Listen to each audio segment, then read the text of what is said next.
Praise the Lord. ஆண்டவரும் அருமை இரட்சகருமாகிய இயேசு கிறிஸ்துவின் நாமத்தில் நான் உங்களை வாழ்த்துகிறேன். மறுபடியுமாக கர்த்தருடைய பரிசுத்தமுள்ள சன்னிதானத்திலிருந்து கர்த்தருடைய பரிசுத்தமான வார்த்தைகள் மூலமாய் உங்களை சந்திப்பது மிகுந்த மகிழ்ச்சி.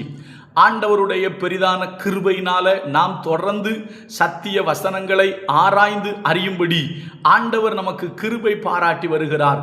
இந்த வாரத்திலும் ஆண்டவர் அடியேனுக்கு கற்றுக் கொடுத்த ஒரு நல்ல தேவனுடைய வார்த்தையை, ஒரு முக்கியமான சத்தியத்தை நாம் கற்றுக்கொள்ள போகிறோம். தேவன் அதற்கு நமக்கு உதவி செய்வாராக. நான் ஒரு வேத வசனத்தை வாசிக்கிறேன் பாருங்க. எபிரேயருக்கு எழுதப்பட்ட நிருபம், எபிரேயர் 9வது அதிகாரம் 11வது வசனத்தை வாசிக்கிறேன். முக்கியமான வார்த்தை. இந்த வார்த்தையிலிருந்து நாம் தலைப்பை எடுத்து அதிலிருந்து நாம் தியானிக்க போகிறோம். எபிரேயர் 9வது அதிகாரம் 11வது வசனம். கிறிஸ்துவானவர் வரப்போகிற நன்மைகளுக்குரிய பிரதான ஆசாரியராய் வெளிப்பட்டு, வசனம் சொல்லுகிறது கிறிஸ்துவானவர் வரப்போகிற நன்மைகளுக்கு உரிய பிரதான ஆசாரியராக வெளிப்பட்டுன்னு எழுதப்பட்டிருக்கு. அதற்கு பின்பு அநேக காரியங்கள் உண்டு. நான் முக்கியமான ஒரு கருவை உங்களோடு பேச விரும்புகிறபடினாலே அந்த கருவை மாத்திரம் எடுத்துக்கொள்ள விரும்புகிறேன். நன்றாய் கவனிங்கள். இயேசுவானவர், கிறிஸ்துவானவர் வரப்போகிற நன்மைகளுக்கு உரிய பிரதான ஆசாரியராக வெளிப்பட்டார். இயேசு கிறிஸ்து வெளிப்பட்டார் என்று பல இடத்தில் பல காரியங்கள் சொல்லப்பட்டிருக்கும். உதாரணமாக சொல்ல வேண்டும் என்று சொன்னால், பிசாசின் கிரியைகளை அழிக்கும்படிக்கு தேவனுடைய குமாரன் வெளிப்பட்டார் என்று எழுதப்பட்டிருக்கும். சரியா? இப்படி இயேசு கிறிஸ்து வெளிப்பட்டதற்கு நிறைய காரியங்கள் உண்டு.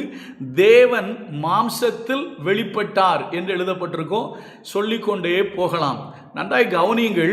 இந்த இடத்திலே மிக தெளிவான ஒரு வார்த்தை, ஒரு திட்டமான முக்கியமான ஒரு வார்த்தை இருக்கிறது.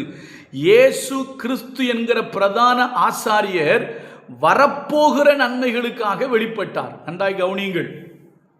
இயேசு கிறிஸ்து வரப்போகிற நன்மைகளுக்கு உரிய பிரதான ஆசாரியராக வெளிப்பட்டார்.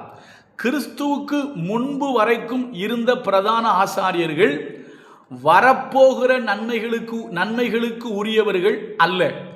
அவர்கள் என்ன செய்வார்கள் என்று சொன்னால், அந்த இடத்தில் அந்த நேரத்தில் ஒரு மனிதன் செய்த தவறுக்காக ஆசாரியர்கள் பலியிடுவார்கள்.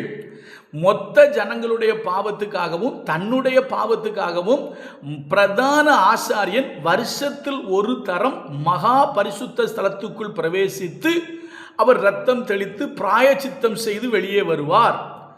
ஏன்னா அது அந்த இடத்துல அன்னைக்கு உள்ள, அந்த வருஷத்துக்கு உள்ள, அன்னைக்கு உள்ள காலங்களுக்காக செய்யப்படுகிற பிராயச்சித்தம்.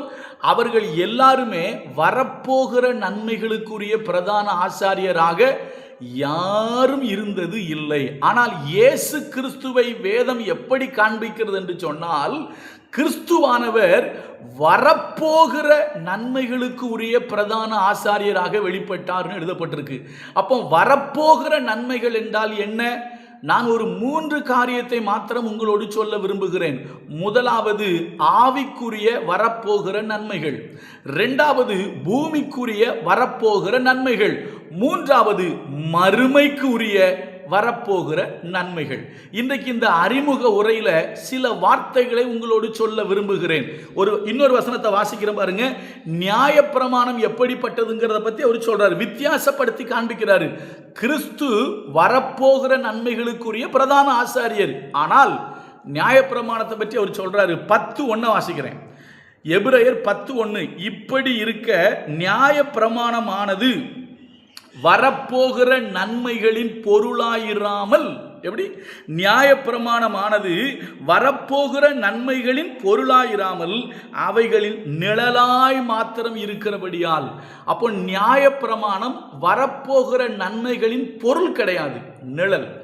நியாயப்பிரமாணத்தினுடைய பொருள் யாரை பற்றியது என்றால் இயேசுவை பற்றினது. இப்போ உதாரணம் சொல்லணும் அப்படின்னா, நம்ம ஊரில் சொல்லுவோம் அஞ்சர் பொருள் அப்படின்னு சொல்லுவோம். ஒரு குறள் சொல்லி இல்லைன்னா ஒரு விஷயம் சொல்லி அதுக்குள்ள உள்ள பொருள்களை விளக்கு அப்படிம்பாங்க. பொருள் சொல்லு, அஞ்சொரு பொருள் இல்லைன்னா பொருள் சொல்லு. நான் இன்னொரு விளக்கம் சொல்கிறேன், பைபிளில் இருக்கு. அப்போஸ்தலனாகிய பவுல் தீமோத்தேயுக்கு எழுதுவார், கற்பனையின் பொருள் என்னவெனில். புரியுதா? பொருள் என்னவெனில். அப்போ நியாயப்பிரமாணம் வரப்போகிற நன்மைகளுக்கு பொருள் அல்ல, நிழல். நியாயப்பிரமாணமோ அதுக்கு நியாயப்பிரமாணத்தில் உள்ள மற்ற காரியங்களோ அது மாத்திரம் இல்லை. இன்னொரு வசனத்தையும் படிக்கிற அப்போ தான் நல்லா விளங்கும். கொலோசியருக்கு பவுல் எழுதுறாரு, அதை வாசிக்கிற பாருங்க. கொலோசியரில் ஏனென்றால் இது ஒரு முக்கியமான காரியம், நீங்கள் அறிந்திருக்காத ஒரு காரியம், கொஞ்சம் ஆழமான ஒரு காரியம். நான் ரொம்ப எளிமையாக குறுக்கி சொல்கிறேன். ஏன்னா ஒரு பெரிய சப்ஜெக்ட் இது. பைபிள் காலேஜில் டீச் பண்ண வேண்டிய தியாலஜியில் முக்கியமான ஒரு காரியம் இது. கர்த்தர் உங்களுக்கும் எனக்கும் உதவி செய்வாராக. நான் வாசிக்கிறேன் பாருங்க.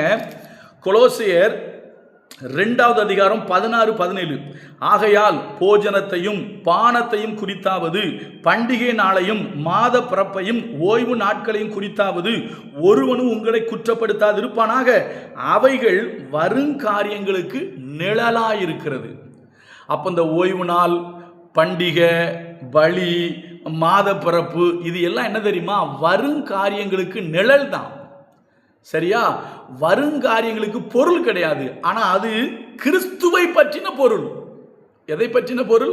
அடுத்த வார்த்தை போட்டிருக்கு, அவைகளின் பொருள் கிறிஸ்துவை பற்றினது. அவைகளின் பொருள் எல்லாமே யாரை பற்றினது?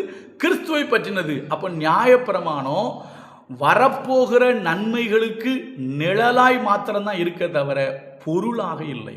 ஆனால் இயேசு கிறிஸ்து வரப்போகிற நன்மைகளுக்குரிய பிரதான ஆசாரியராக வெளிப்பட்டு இந்த மனு குலத்திற்காக ஆவிக்குரிய வரப்போகிற நன்மைகளுக்கும் பூமிக்குரிய வரப்போகிற நன்மைகளுக்கும் மறுமைக்குரிய வரப்போகிற நன்மைகளுக்கும் இயேசு கிறிஸ்து பிரதான ஆசாரியராக வெளிப்பட்டு, மற்ற ஆசாரியர்களைப் போல இல்லாமல் அவர்கள் வருஷந்தோறும் ஒரு பலியிடுவாங்க, நாள்தோறும் பலியிடுவாங்க.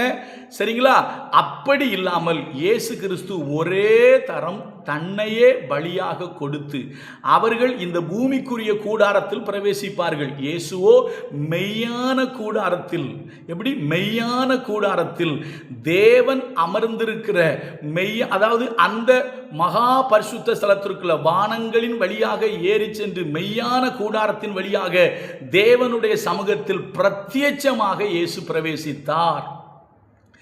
எந்த ஆசாரியர்களும் செய்ய முடியாததை, செய்யக்கூடாததை நீங்களும் நானும் ஆராதிக்கிற நம்முடைய ஆண்டவராகிய இயேசு கிறிஸ்து நமக்காக செய்து முடித்தார். மற்றவர்கள் பலிகளை செலுத்தி கொண்டு நிற்பார்கள், இவரோ பலிகளை செலுத்தி முடித்து பிதாவின் வலது பக்கத்தில் உட்கார்ந்து விட்டார். அதனால தான் வேதம் சொல்லுகிறது, இயேசு கிறிஸ்து வரப்போகிற நன்மைகளுக்குரிய பிரதான ஆசாரியராக வெளிப்பட்டார்.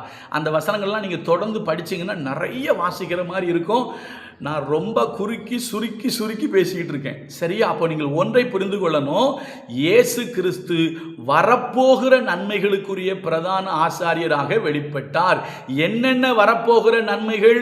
பூமிக்குரிய வரப்போகிற நன்மைகள், ஆவிக்குரிய வரப்போகிற நன்மைகள், மறுமைக்குரிய வரப்போகிற நன்மைகளுக்கு இயேசு பிரதான ஆசாரியராக வெளிப்பட்டு பிரத்யட்சமாக பிதாவின் சமூகத்தில் பிரவேசித்திருக்கிறார். அந்த வரப்போகிற நன்மைகள் என்ன? நாளையில இருந்து வேத வசனத்தின் அடிப்படையில் தியானிப்போம். கர்த்தர் அதற்கு நமக்கு உதவி செய்வார். கர்த்தர் நல்லவர், அவர் கிருபை நம்மில் என்றும் உள்ளது. God bless you.